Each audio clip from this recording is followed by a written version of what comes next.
Guys, welcome to SPORTSMINT as we kickstart our new series of IPL 2021 weekly wrap-up. All I can assure you about this series is that after watching each and every video, every week you'll be getting to know and have a clear-cut idea, a clear-cut overview of what's happening in each and every week, who are the game-changing performers, what are the results, who is winning, who is losing, and you'll also be getting to know how the teams stack up ahead of the upcoming week. So guys, why are you waiting for? Subscribe this channel for many more such videos coming soon, very soon. And yeah, before much ado, let's get started.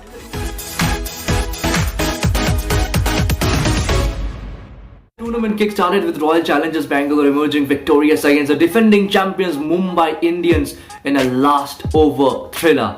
Yes guys, and AB de Villiers the standout with the batting performances, and Harshal Patel picking a fifer against Mumbai Indians, the first cricketer to pick a fifer against Mumbai Indians, and that was Harshal Patel. Well, the second one is Andre Russell, who picked up right in the second match of Kolkata Knight Riders. But before I come to that, let's look at the second game, and that was Chennai Super Kings versus Delhi Capitals. Delhi Capitals emerging victorious once again by defeating Chennai Super Kings, just like they did in the previous edition. They managed to chase down 189. With 8 balls remaining. Prithvi Shaw and Shikhar Dhawan had the upper hand in scoring the bulk of the runs, where Prithvi Shaw scored 72 of 38 deliveries and Shikhar Dhawan scored 85 of 54 deliveries. The winning stand was simply unstoppable. Well, in the third match of the game, it was Kolkata Knight Riders who had the edge over the Sunrisers Hyderabad, and they won by 10 runs. Sunrisers Hyderabad, they were looking good, but couldn't chase down this hefty total, as the Kolkata Knight Riders bowlers did a splendid job up there. It was a fully team effort, and Nitish Rana with the bat in hand, leading from the front, opening, and how well he was leading. It was an aggressive approach by KKR, and this is what we got to see from the third match. Followed by that, it was Rajasthan Royals who almost extracted a win, and especially Sanju Samson, against Punjab Kings. Rajasthan Royals need to chase down 221 from 20 overs. Punjab Kings, it was Chris Gayle, KL Rahul and Deepak Hooda. These three guys performed very well. Chris Gayle scoring 40 runs, KL Rahul scoring 91, just missing a century by 9 runs. He scored 91 of 50 deliveries, and Deepak Hooda, what a cameo it was. I won't exactly say a cameo because he played a long ranger cameo. It was 64 away, 28 deliveries. He just changed the course of the game, how it looked like. And Chetan Sakaria, what a brilliant guy it was.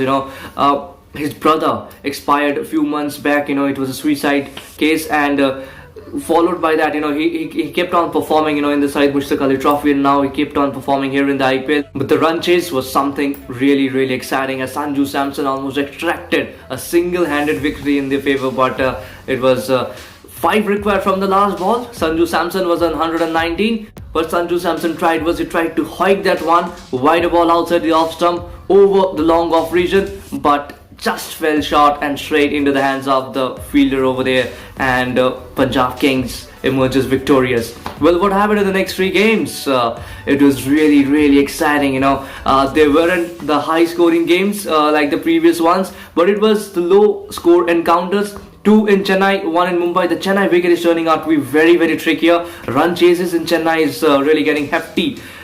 Except for Royal Challengers Bangalore, no other team has managed to chase down a total in Chennai so far.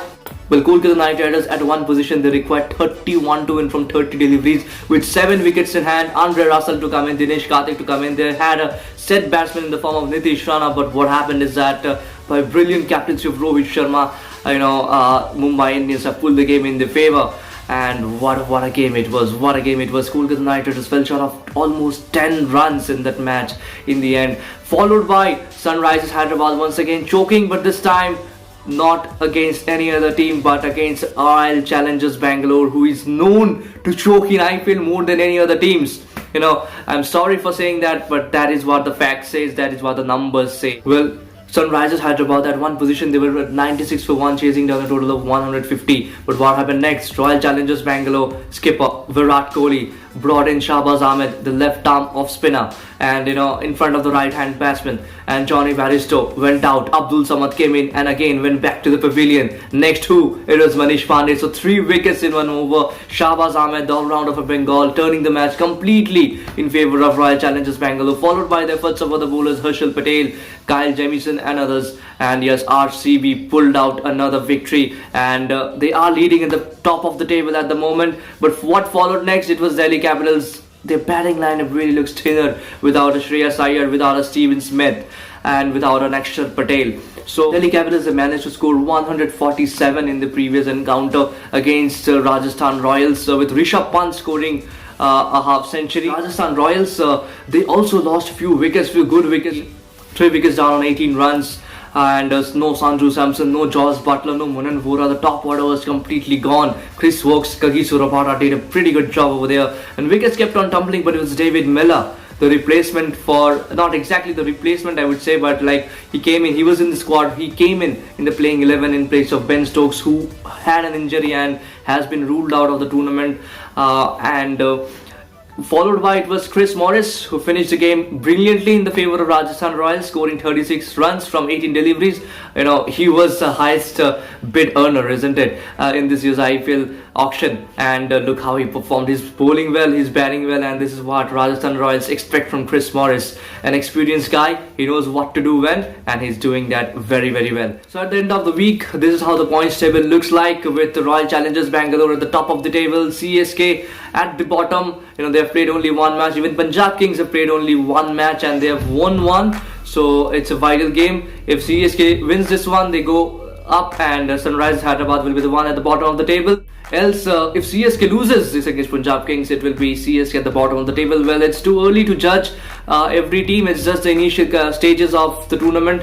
So there's a lot to go. There's a lot of chop and changes that we'll be seeing in the top of the table. Well, who is the Orange Cap winner? The Orange Cap is with Nitish Rana, who scored 137 runs in 2 matches.